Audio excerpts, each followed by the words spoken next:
It is fall in Minnesota. What does that mean? It's apple season.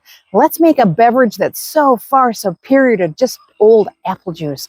Let's make pressed apple cider. This is the real deal, folks. Authentic apple cider made the way it's been done for centuries. No water, no cooking, just pure pressed apple juice with that beautiful cloudy appearance and bold flavor that you can't get from anything in the store. First, let's talk about what makes real pressed cider completely different from apple juice. Apple juice is filtered until it's crystal clear, often pasteurized to death, and sometimes has added sugars and preservatives. Real cider? It's just pressed apples. Period. That cloudy appearance isn't a flaw, it's the hallmark of authenticity. Those natural apple solids give you a more robust, complex flavor that actually tastes like, well, apples. And here's the beautiful part. We're not adding a single drop of water. What comes out of these apples is pure liquid apple magic. I found this old apple cider press for sale yesterday on Marketplace and ran out to buy it. Those people were so fun. I can't wait to learn the apple cider making process so I can have a nice homemade apple cider in my hand while I'm watching this snow swirl this winter out the window. Did I really say the S word? Ugh. Great cider starts with great apples, and variety is your secret weapon. You don't want to use just one type. That's like making music with only one note. Build your blend. Sweet apples like Red Delicious or Gala for natural sweetness, tart varieties like Granny Smith or Honeycrisp for bright acidity, and aromatic ones like Macintosh or Winesap for that classic apple character. Quality matters big time here. Use tree-picked apples, not windfalls that have been hanging out on the ground making friends with bacteria. Remove any damaged, moldy, or bird-pecked areas. We're making cider, not science experiments. Rule of thumb. You need about 4 pounds of apples to make 1 quart of cider. So for a gallon, plan on about 16 pounds of apples. It sounds like a lot, but trust me, it's worth it. Let's talk equipment. The traditional setup uses an apple crusher and a press, and there's a range of options depending on how serious you want to get about this. You've got tabletop presses that make about a gallon, perfect for beginners or small batches. Mid-sized presses that can handle 9 to 10 gallons if you're feeding a crowd. And then there are the serious hydro presses that can make 20 plus gallons for when you've completely caught the cider bug. For crushing, you can get a manual fruit crusher, basically a hand-cranked grinder that turns your apples into pulp. Electric versions are faster, but obviously cost more. For personal cider, I will use my food processor with the shredding blade. You can even go totally DIY with a clean wooden pole wrapped in a food-grade plastic.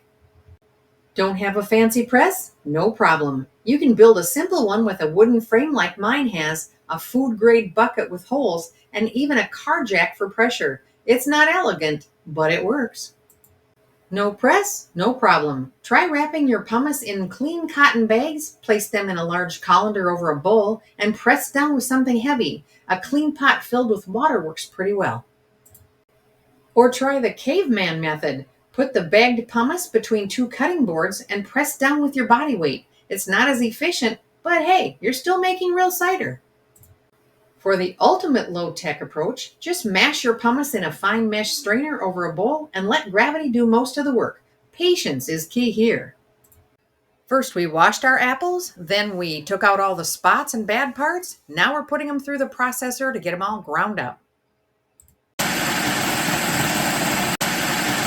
The part that I forgot to put in here is that we put the apple pieces into a cheesecloth bag that fit into the 5-gallon bucket.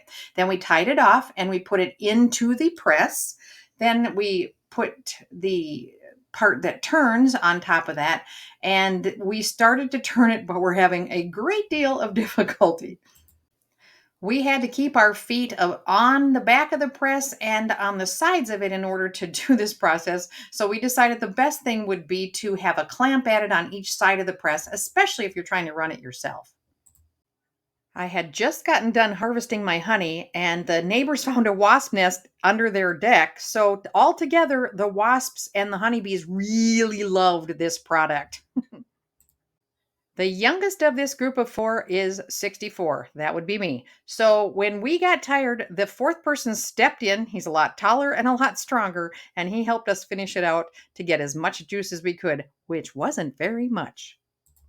Safety moment, and this is important. Fresh pressed cider should be pasteurized to eliminate any harmful bacteria. I know it sounds technical, but it's really just controlled heating. Heat your fresh cider to 160 degrees Fahrenheit and hold it there for at least 6 seconds. Use a good thermometer. Guessing doesn't count with food safety.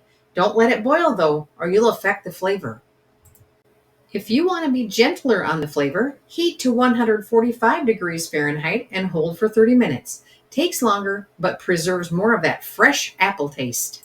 Fresh cider is best enjoyed fresh, but life happens. Pasteurized cider will last about a week in the fridge. Unpasteurized, drink it within 2 to 3 days. It won't wait around for you.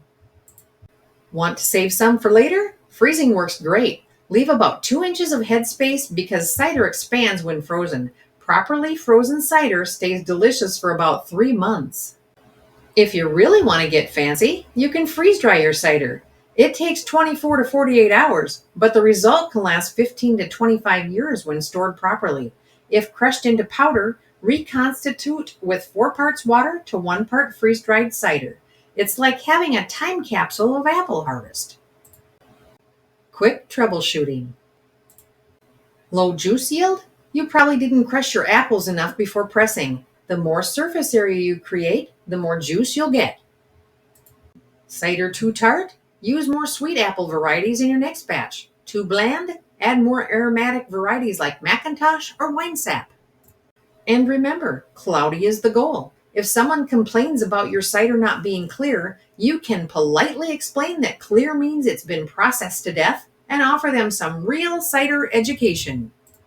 There we are. Authentic pressed apple cider made the traditional way. No shortcuts, no additives, just pure apple goodness exactly as nature intended. Every sip is like tasting the essence of the orchard itself. It's more work than opening a bottle from the store, but the flavor, there's absolutely no comparison. Ta-da! This is what I got out of all that work.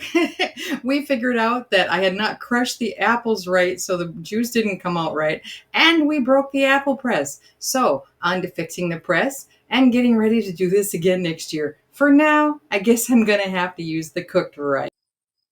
Your taste buds will thank you, and you'll never look at store-bought the same way again. Until next time, let's get growing apples.